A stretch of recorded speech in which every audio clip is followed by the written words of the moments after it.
Goth Ozgood, Audiobooks. Frankenstein. Written by Mary Shelley. Chapter 1. I am by birth a Genevese, and my family is one of the most distinguished of that republic.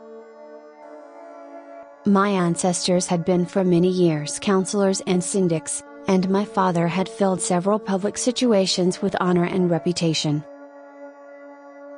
He was respected by all who knew him for his integrity and indefatigable attention to public business. He passed his younger days perpetually occupied by the affairs of his country. A variety of circumstances had prevented his marrying early, nor was it until the decline of life that he became a husband and the father of a family. As the circumstances of his marriage illustrate his character, I cannot refrain from relating them. One of his most intimate friends was a merchant who, from a flourishing state, fell, through numerous mischances, into poverty. This man, whose name was Beaufort, was of a proud and unbending disposition and could not bear to live in poverty and oblivion in the same country, where he had formerly been distinguished for his rank and magnificence. Having paid his debts, therefore, in the most honorable manner, he retreated with his daughter to the town of Lucerne, where he lived unknown and in wretchedness. My father loved Beaufort, with the truest friendship, and was deeply grieved by his retreat in these unfortunate circumstances. He bitterly deplored the false pride which led his friend to a conduct so little worthy of the affection that united them. He lost no time in endeavoring to seek him out, with the hope of persuading him to begin the world again, through his credit and assistance. Beaufort had taken effectual measures to conceal himself, and it was 10 months before my father discovered his abode. Overjoyed at this discovery, he hastened to the house, which was situated in a mean street near the Reuss. But when he entered, misery and despair alone welcomed him. Beaufort had saved but a very small sum of money from the wreck of his fortunes, but it was sufficient to provide him with sustenance for some months, and in the meantime he hoped to procure some respectable employment in a merchant's house. The interval was, consequently, spent on inaction.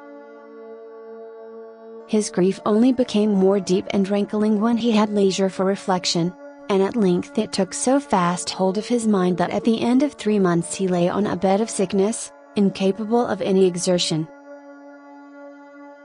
His daughter attended him with the greatest tenderness, but she saw with despair that their little fund was rapidly decreasing and that there was no other prospect of support. But Caroline Beaufort possessed a mind of an uncommon mold, and her courage rose to support her in her adversity. She procured plain work. She plaited straw and by various means contrived to earn a pittance, scarcely sufficient to support life. Several months passed in this manner. Her father grew worse. Her time was more entirely occupied in attending him. Her means of subsistence decreased, and in the 10th month, her father died, in her arms, leaving her an orphan and a beggar. This last blow overcame her, and she knelt by Beaufort's coffin weeping bitterly, when my father entered the chamber. He came like a protecting spirit to the poor girl, who committed herself to his care, and after the interment of his friend, he conducted her to Geneva and placed her under the protection of a relation. 2 years after this event Caroline became his wife. There was a considerable difference between the ages of my parents, but this circumstance seemed to unite them only closer in bonds of devoted affection. There was a sense of justice in my father's upright mind, which rendered it necessary that he should approve highly to love strongly. Perhaps during former years he had suffered from the late discovered unworthiness of one beloved, and so is disposed to set a greater value on tried worth. There was a show of gratitude and worship in his attachment to my mother, differing wholly from the doting fondness of age, for it was inspired by reverence for her virtues and a desire to be the means of, in some degree, recompensing her for the sorrows she had endured, but which gave inexpressible grace to his behavior to her. Everything was made to yield to her wishes and her convenience. He strove to shelter her, as a fair exotic is sheltered by the gardener, from every rougher wind, and to surround her with all that could tend to excite pleasurable emotion in her soft and benevolent mind. Her health, and even the tranquility of her hitherto constant spirit, had been shaken by what she had gone through.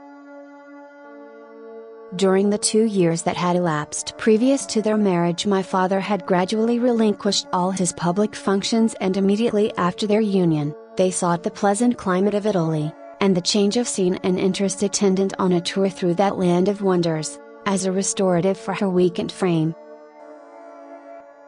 From Italy, they visited Germany and France. I, their eldest child, was born at Naples, and as an infant accompanied them in their rambles. I remained for several years their only child. Much as they were attached to each other, they seemed to draw inexhaustible stores of affection from a very mine of love to bestow them upon me. My mother's tender caresses and my father's smile of benevolent pleasure while regarding me are my first recollections. I was their plaything and their idol, and something better, their child, the innocent and helpless creature bestowed on them by Heaven, whom to bring up to good, and whose future lot it was in their hands to direct to happiness or misery, according as they fulfilled their duties towards me. With this deep consciousness, of what they owed towards the being to which they had given life, added to the active spirit of tenderness, that animated both, it may be imagined that while during every hour of my infant life, I received a lesson of patience, of charity, and of self-control, I was so guided by a silken cord, that all seemed but one train of enjoyment to me. For a long time, I was their only care. My mother had much desired to have a daughter, but I continued their single offspring. When I was about 5 years old, while making an excursion beyond the frontiers of Italy, they passed a week on the shores of the Lake of Como. Their benevolent disposition often made them enter the cottages of the poor. This, to my mother, was more than a duty, it was a necessity, a passion in remembering what she had suffered, and how she had been relieved, for her to act in her turn, the guardian angel, to the afflicted.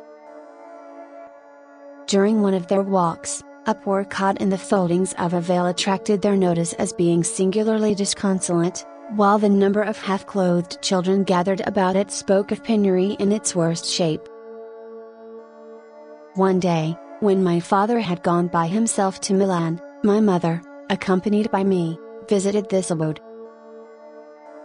She found a peasant and his wife, hard-working, bent down by care and labor, distributing a scanty meal to 5 hungry babes. Among these there was one which attracted my mother far above all the rest. She appeared of a different stock. The 4 others were dark-eyed, hardy little vagrants. This child was thin and very fair. Her hair was the brightest living gold, and despite the poverty of her clothing, seemed to set a crown of distinction on her head. Her brow was clear and ample, her blue eyes cloudless, and her lips and the molding of her face so expressive of sensibility and sweetness that none could behold her without looking on her as of a distinct species, a being heaven sent, and bearing a celestial stamp in all her features. The peasant woman, perceiving that my mother fixed eyes of wonder and admiration on this lovely girl, eagerly communicated her history. She was not her child, but the daughter of a Milanese nobleman. Her mother was a German, and had died, on giving her birth. The infant had been placed with these good people to nurse. They were better off then. They had not been long married, and their eldest child was but just born.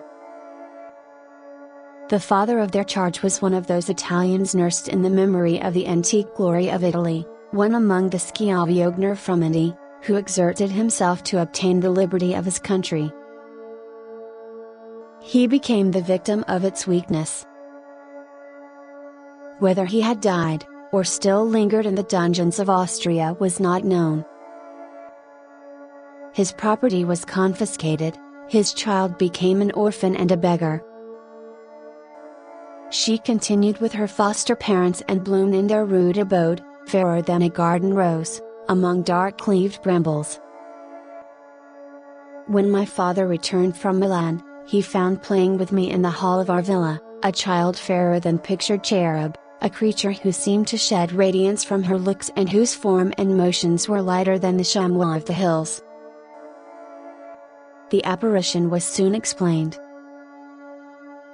With his permission, my mother prevailed on her rustic guardians to yield their charge to her. They were fond of the sweet orphan. Her presence had seemed a blessing to them, but it would be unfair to her to keep her in poverty and want, when Providence afforded her such powerful protection. They consulted their village priest, and the result was that Elizabeth Lavenza became the inmate of my parents' house. My more than sister, the beautiful and adored companion of all my occupations and my pleasures. Everyone loved Elizabeth. The passionate and almost irreverential attachment with which all regarded her became, while I shared it, my pride and my delight. On the evening previous to her being brought to my home, my mother had said playfully, "I have a pretty present for my Victor, tomorrow he shall have it." And when, on the morrow, she presented Elizabeth to me as her promised gift, I, with childish seriousness, interpreted her words literally, and looked upon Elizabeth as mine to protect, love, and cherish. All praises bestowed on her, I received as made to a possession of my own.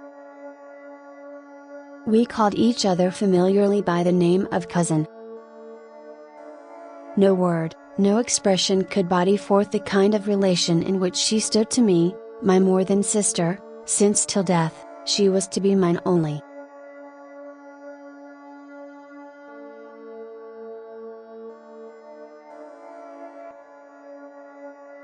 Goth Ozgood, Audiobooks.